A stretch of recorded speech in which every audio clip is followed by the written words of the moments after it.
The other night, I reached for the light before bed and stopped halfway.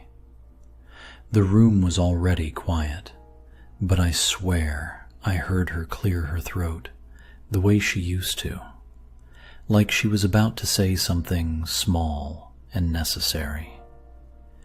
It made me stand there longer than I needed to, my hand in the air, listening to nothing. I'm 81 years old. I've lived long enough to know when a sound is real and when it's just a habit that hasn't learned how to die yet.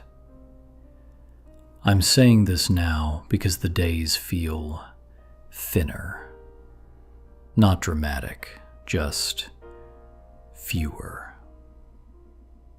I don't wake up with plans anymore. I wake up with memories, whether I ask for them or not. I spent most of my life in this house. Same walls, same narrow hallway that creaks near the bathroom.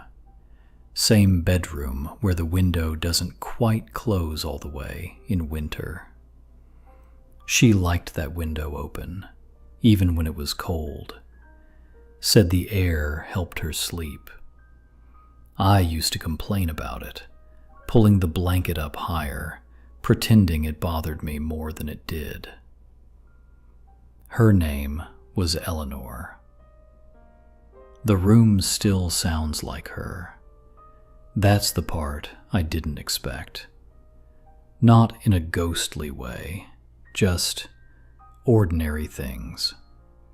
The soft tap she made with her fingernail against the lamp when she thought it was too bright. The way the mattress shifted when she turned over, always 3 seconds after I did. The pause before she answered a question, like she wanted to be precise, even with small answers. I was married to her for 54 years. That sounds like something solid, something complete. But time doesn't seal things the way people think it does. It just stacks days on top of each other and hopes you notice what's happening underneath. We met when we were both 26. She worked at the public library. I was there returning a book late and trying to talk my way out of the fine. She didn't let me. She smiled, but she didn't let me. I liked that about her. I think I always did. We built a life that looked steady from the outside. Jobs, a child, holidays that repeated themselves until they blurred. We were good at surviving together. I thought that was the same thing as being present. There are moments that stay with me now, sharper than the rest. One afternoon, maybe 20 years ago, she stood in the doorway of this same bedroom, holding a folded piece of paper. She said, "Can you read this when you have time?" I was tying my shoes, late for work, already annoyed at nothing in particular. I said, "Leave it on the dresser. I'll get to it." She nodded, set it down carefully. She always did things carefully. I don't remember if I ever read it. I remember finding it weeks later under a stack of mail and moving it somewhere safer. That's all. Another night, closer to the end, she asked me if I remembered the trip we never took. The coast, a small town she read about. I said we could still go someday, even as I said it, feeling how weak that word had become. She didn't argue. She just turned her face toward the wall. At the time, I told myself that was peace. Now I think it was something else, something closing. I wasn't unkind to her. That's what I tell myself first, and it's true in the technical sense. I didn't raise my voice. I didn't disappear. I didn't betray her in obvious ways. But I waited for the right moment, for less work, for later. Later has a way of sounding responsible until it's all that's left. When she got sick, the room filled with new sounds, machines, pills rattling in orange bottles, her breathing at night, uneven, unfamiliar. I learned those sounds quickly. I was good at the practical parts. Doctors liked me. Nurses trusted me. But there were other sounds I missed.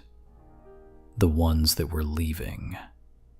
The last conversation we had that felt normal happened in the kitchen. She was sitting at the table, hands wrapped around a mug she wasn't drinking from. She asked me if I was happy. Not accusing, just asking.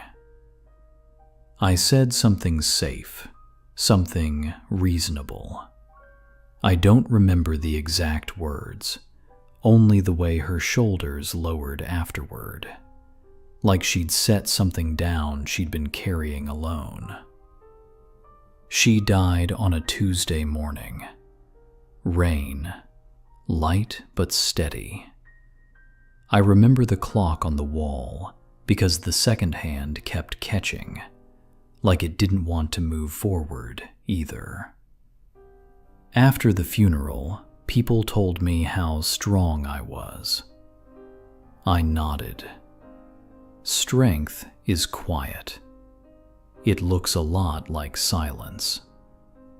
Now, years later, silence is what I live with. And sound. The wrong kinds.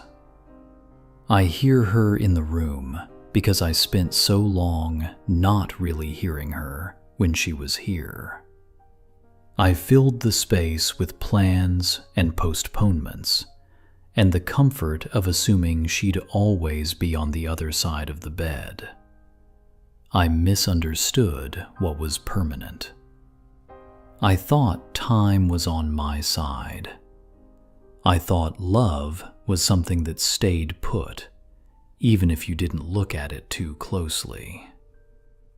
There's a sweater of hers still in the closet. I haven't moved it. It smells like dust now, not her. That happened slowly, too. I don't blame anyone for how things turned out. Not her, not me. Blame feels loud. This isn't. What stays with me is the cost of all that waiting. Not in dramatic losses, in small things that never happened. Words that stayed in my mouth until they lost their shape. The room still sounds like her, because this is where she tried to be heard. And I was here, just not all the way. At night, when I turn off the lamp, I pause again, not because I think she'll speak, but because part of me is still listening, trying to catch up. If you're hearing this, I don't have anything figured out. I'm just finally saying it out loud. If it brings something up for you, you can sit with it for a while, or leave a thought behind, or just listen. That feels like enough.